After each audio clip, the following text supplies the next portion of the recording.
He brainwashed that woman into thinking that shit was me. That's not, man. When they told me that she kicked me out of the lineup, the pick hit me out in the lineup, he said. I started screaming, how could this be? I was home in Belgium. I want to go away to my wife and the kids, and nothing mattered. Nothing mattered. You don't have to, if you're not guilty, what you got to worry about. So at the time, I'm feeling like, well, I know I didn't do it. So eventually, the truth should come to light. I didn't like the looks of the jury. When they proceeded, seemed that we never could get anybody on there we really liked. And I don't know, halfway through the trial, one of the women on the jury stuck her tongue out and made a face toward at me. So, yeah, she sort of, quick like this. I looked at her too long, yes. So. There was no blacks on my jury. None. Not none. How are you going to be a jury of my peers? I'm 26 years old at the time. Everybody on my jury at least 35, 40 years old. Those are not my peers. During that trial, we listened to the prosecution prove I was innocent, prove that I was somewhere else, prove that the murder weapon wasn't the murder weapon, prove my defense 100%. The jury heard only Diane saying it was me. She had been assaulted with a ketchup bottle. She had been written on with the word die printed on her chest in pink finger polish. And she had been contused and bruised about her face. And she had been strangled with an electric cord, and a bloody washcloth had to be removed from inside her throat.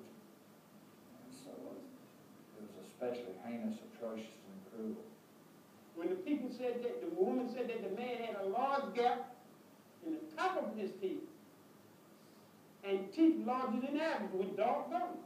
My lawyer did this to me. Lady, what color is these?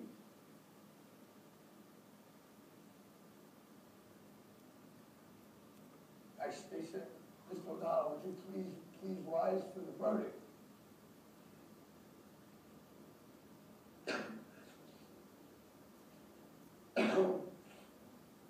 And I stood up.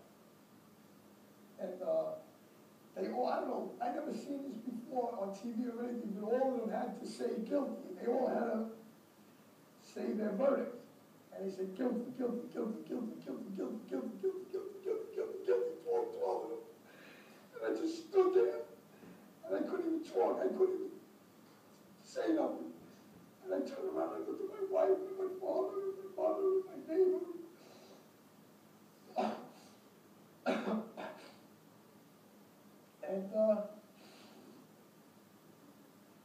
And I just stood there, and I took a deep breath, and I just started screaming at the top of my lungs.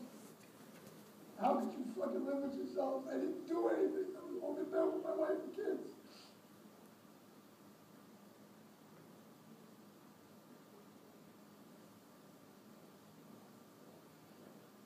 The trial was over in my case.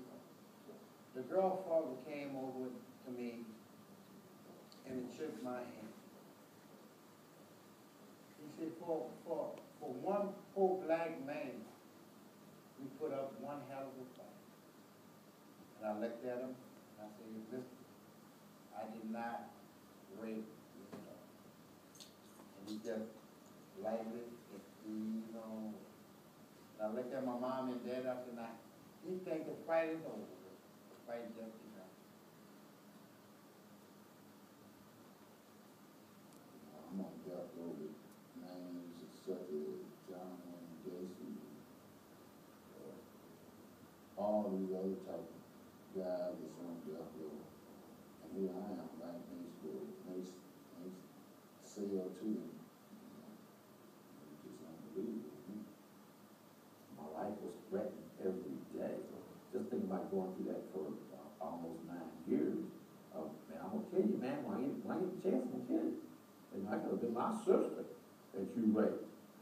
Child molestation rape and snitching to get you killed quicker than anything else in prison. But it just so happened that I happen to be a lifer, and lifers got prestige in prison, you know, so, you know, once they found out I had life, you know what I'm saying, the question of what did you get life for was actually never brought up. And the only ones that actually ever knew that I was in prison for rape were a couple of my cellies and a couple of my friends that I made.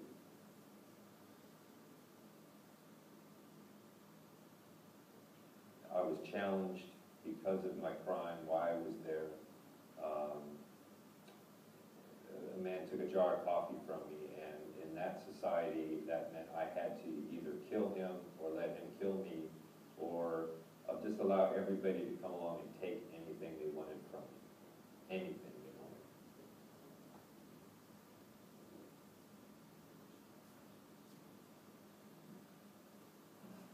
You know, when you're wrong, you gotta do like the Romans do. That's what I did. I knew nobody was in prison for being good, whether they were innocent or not. They put them in there because they thought they was bad. So even if you wasn't bad, you gotta look and act bad. So, you know, I just said, okay, now, Douglas, you're in wrong. We used to steal metal trays from the kitchen and sew them into our pea coats on the side, on the back, and in the front.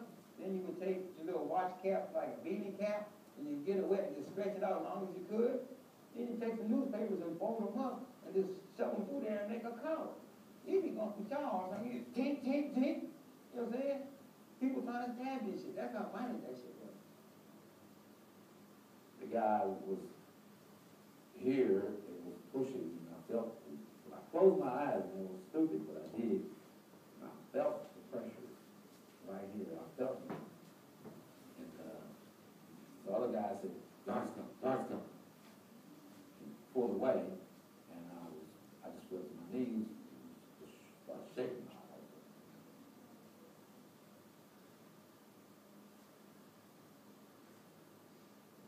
An officer grabbed this leg, one grabbed this leg, an officer grabbed this arm, the other one grabbed this arm, and the fifth one stepped between my leg and kicked me in my groin until I bleed from the mouth. And the tax dollar paid for that. One guy and I had envisioned, you know, trying to get a hold of old Marine buddies and having a helicopter gunship come in and land in the yard and take out the towers and we would escape. But all that's fantasy. All that's just a way to try to stay sane. Hell no, nobody can sell everybody's sentence. That's till you die. With dead man walking around looking at the graveyard.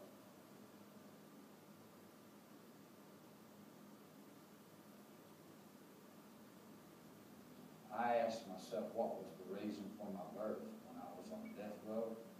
If I was going to have to go through all that, you know, what was even the reason for my birth? You know? I almost cursed my mother and dad. It was so bad they put me on this earth. Everything was totally out of control, all the pain. I couldn't do anything about anything. And I decided that the only control I had was whether I continued to live, continued to breathe. So I decided one day while sitting at work, after not being able to stop my hands from shaking, that I would go back to my wing, go up to the third tier and jump off the tier and see if I could fly.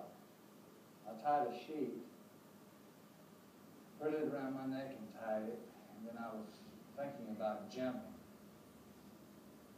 And the captain came down there and told me that it wouldn't be good for my family to see something like that and talked me out of it.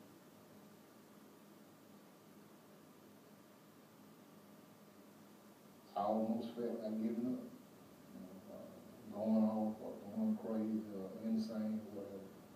But at the same time, I was the only one fighting my case. So if I slipped off into that,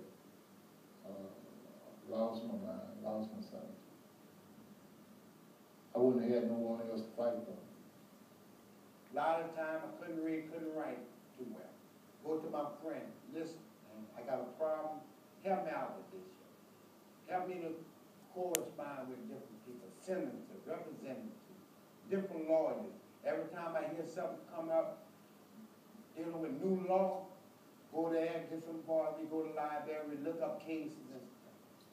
And I would just write frivolous shit. This ought to be in the court. You know what I'm saying? Man, somebody gotta listen. I done exhausted every remedy I got. I went all the way up to the United States Supreme Court. It was still turned down. For a crime that I did not commit, which was a serial rapist, the tip from serial rapist. My name is Clyde Alton Charles. I was convicted of a crime that I didn't do, aggravated rape. I spent 19 years in Louisiana State Penitentiary for a crime I didn't do. And it was hell, it was a man.